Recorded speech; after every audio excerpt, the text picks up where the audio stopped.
we just came back from Rome, and while in Rome, we did a Roman ghost tour.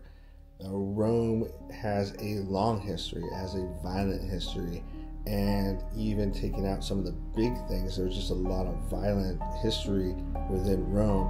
And everywhere we like to go, we like to take a ghost tour, if you will, just so we can hear like the bad part of the history. Because when you go around to all the tourist sites, you really hear like the good part, and we just like to be well-rounded. And this ghost tour was something really cool, and we learned a lot. So stay tuned so you can see exactly what we saw and learn a little bit more about Rome and its haunted past.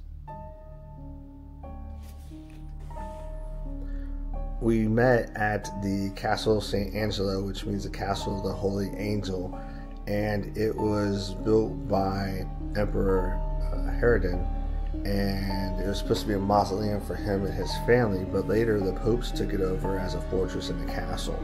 And it's really a great place to start the tour because it just felt haunted, it looked haunted, the way it's designed, the lighting on it, and it's nighttime. You gotta walk down a long, narrow bridge to get to it. It was just a really cool place to start. Plus, for it being a fortress and a castle, they had a dungeon, they tortured people, they executed people there. There's just a lot of violence that happened right there in that area. And since we're talking about executions, it was really a good fit for our first stop, which was the house of Giovanni Battista Bagatti. Now, back in those days, the executioners would wear all black from head to toe so that nobody knew who they were. Well, Giovanni happened to be 7 foot tall, and it's kind of hard to, miss a 7 foot tall person. So he wasn't very anonymous with his attire because everybody knew who he was. Now, Giovanni, he was an executioner until the age of 85. It's said that he did over 514 executions, and he started when he was 17 years old. Now, he was the executioner in the late 1700s, but the house that he lived in was just on the other side of the bridge. And to the right, if you're walking from the castle, you're right to the right, and that's his house. Well, it ended up being, long story short, an Airbnb. And it was an open area because nobody would stay there because it was haunted. And even the Airbnb is now kind of not very well used because every time somebody stays in there, they see a tall figure in the house, or their bed will just start violently shaking. And it's just caused people to not want to stick around. Our next stop was this little tunnel, if you will, and it had a painting of an angel inside of it.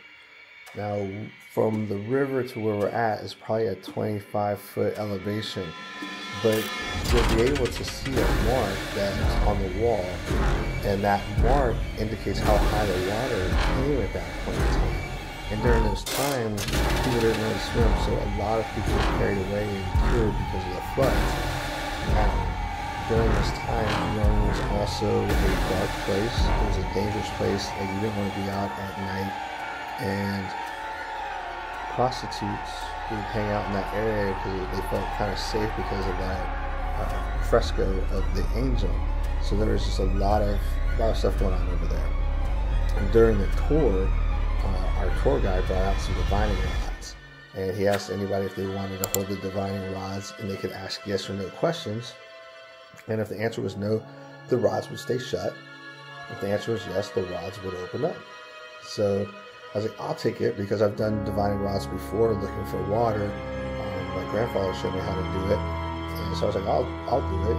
And I asked certain questions, and it would say no, or it would open up. And if this is true, unfortunately, by the time I'm 60, I will be totally bald, because that was one of the questions I asked. And as I asked, will I be totally bald by the time I'm 60? It will be pretty much all the way. So hopefully it's not true, but nature is doing what nature does. Our next stop takes us to a house of a well-known pedophile in Rome, but he was a fantastic artist, and his clients were very wealthy, and he was in jail, and his clients needed him, so they paid for his bail so that he could paint for them. He was at his home, and supposedly he saw the German army on the other side of the riverbank trying to come across into Rome.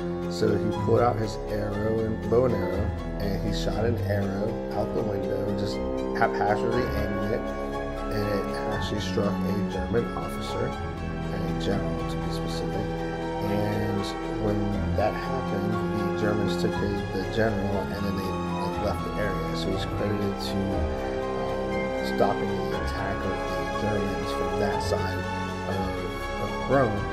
I haven't been able to find any specific data on the internet about that, so I don't know if that is a wives' tale or what, but it made for an interesting story. But that was our next stop. As we stroll through Rome, we stop at a church. This church used to be a prison for teenagers, and apparently it was a very violent place. Kids were starved, they were beaten, and it was said that they were malnourished so much that when they were released, sometimes they would just be like thrown out the door, and they actually didn't even have the energy to leave, and they would die in the alley right there. And folklore will say that people will periodically hear kids laughing or screaming in the alley, and no one's around. But it's pretty interesting to see some of that history and how they repurpose buildings now, because if you go from a prison to a church, that's a pretty big difference right there, I think. Our next stop took us to a place where a 17-year-old prostitute bought a house. She ended up getting married, horrible husband, and she created, and nobody's really been able to replicate this concoction, but she created Aqua Tofana. Now, her name was Juliana Tofana, and this was in the mid-1600s, but she created this poison that killed her husband and left no residue, right? Nobody could tell that he died of anything other than natural causes. Well, another female came to her asking for her help, and she gave a concoction to this person who died. The husband died, and apparently this happened several times, and then eventually she gave a concoction to one female who was going to try and kill her husband, but as she was getting ready to sip the soup that had the concoction in it, she slapped it out of his hands. Well, he beat her to ask until she told him, because he was asking why did she do that, and then she told him that she got this concoction from Tofana and was designed to kill him. So he took it to the law enforcement, to the courts, and they ended up arresting all these women that they were able to link to killing their husbands. And they were taken to a part of where the Vatican's at, and they were walled in alive. And Juliana Tofana was excommunicated out because she was able to somehow convince the judge that she didn't know that they were going to kill her husbands. She was saying it was some kind of like skin cream or something like that. I forget the exact story, but anyway, fast forward to about a decade or so ago, they were doing some remodeling in this building, and that's where they found all these skeletons, and they could tell that they were walled alive because they had scratch marks all inside of the walls for these women trying to escape. So that was pretty freaky story to pass. But apparently many people have tried to recreate the chemical composition for the Aqua Tofana, but they've not been able to yet. I guess fortunately, right? Our next stop takes us to the Church of the Brotherhood of Death. Now, the Brotherhood of Death was actually two priests. The Pope was coming through town, and the street was just littered with dead bodies because people couldn't afford to pay to have themselves buried, or they would have no family and they would just die in the streets. And the Pope was like, y'all gotta clean this stuff up. These two priests, the Brotherhoods of Death, would go around and they pull carts around and load up all the dead bodies, and they put them in their church into the basement and stuff like that. And eventually the Pope came by the church and was like, what does this smell? And he showed him, hey, there's where all the bodies are at. And well, so that stopped the collection of bodies. But what the Brotherhoods of Death had done is they put two, and they're still there, one on each side of the doors, a place where you can donate money to pay for your funeral or the funeral of someone else. Because during those times, nobody was able to be buried inside of the city limits of Rome because it was considered unclean. So these Brotherhood of Death, they would always wear these weird outfits just so people would know that they're coming through to pick up the dead people. But they did that for years, and they had hundreds and hundreds of bodies in the basement of their church. And even, if you look at the church, they got like all these little weird emblems and stuff on there that they added because they were the Brotherhood of Death. And it's just a really weird thing to think about, like, today doing something like that, you go to jail, right? But then the Pope's like, just pick them up and do something with them. And they just start stacking them like cords of wood in their basement. Really weird. Our next stop takes us to a building that used to be a women's prison. Now, this women's prison apparently was very notorious. They would put, 6, 7, 8 women in a cell that was like 4x4. It was not very spacious. And then they would torture them and beat them and then throw them back into the cell.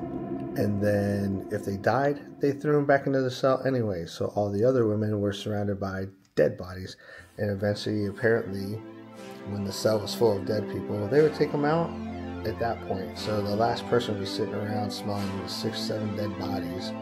And apparently the screaming and the torturing got so bad that the church across the street started complaining to them, and then eventually that church bought the building, and now it's a parking complex. But they bought the building just so they wouldn't have to listen to the screaming, and they wouldn't have to smell the stench coming from there.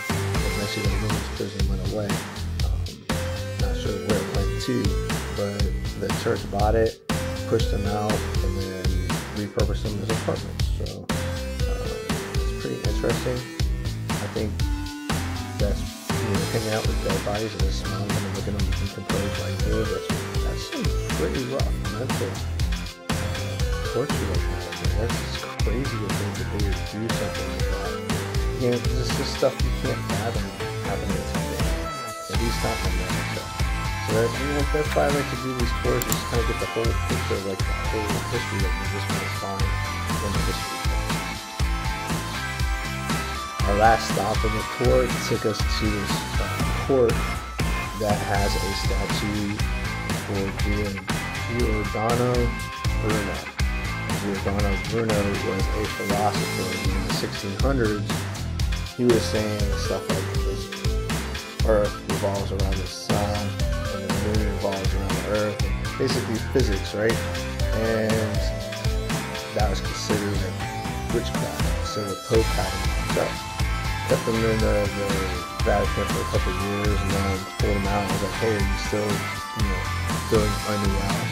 And he was like, yeah, I still feel unwell, I still believe this. And then he started coming into, other things that he was thinking about while he was locked up. And basically he was coming up with physics. It was just all these different levels of physics and multi-dimensional things like string theory and things like that in the 1600s. Well, they locked him back up, brought him back out, and he's like came out with even more stuff that we now know exists, but it's in the 1600s. They were like, this guy is like a witch or whatever. Well, anyway, they decided to burn him at the stake, and they burnt him at this location where the, monument is at. And it is said that the Pope, when he was locked up, he was like, hey, you still, feeling unwell? And he was like, yeah, I still feel unwell, I still believe this. And then he started coming into, other things that he was thinking about while he was locked up. And basically he was coming up with physics. It was just all this different levels of physics and multi-dimensional things like that in the 1600s. Well, they locked him back up, brought him back out, and he's like came out with even more stuff that we now know exists, but it's in the 1600s. They were like, this guy is like a witch or whatever. Well, anyway, they decided to burn him at the stake, and it is said that every year on the anniversary of his death, his house in in Venice will flood. No other house will flood, only his house will flood on that specific day. But apparently every year on that day of his death, his house will flood. And I guess they say it's his tears are what's doing it. But that was the end of our time at the ghost tour. It was really interesting to see, the whole aspect of Rome and the different thought processes back then, and how they dealt with people, and how we complain about simple things around here in the judicial system. And back then it was like, you know what, I don't like you, you're talking out of your butt, we're going to lock you up for a few years and then we'll just see if you get well. But I really highly recommend you take this tour. I'm trying to be brief because I don't want to give the whole thing away. I want to give you enough information to where you're intrigued by it. So if you're ever in Rome, go on to Viator, look up the ghost tour, and I really recommend that you take it.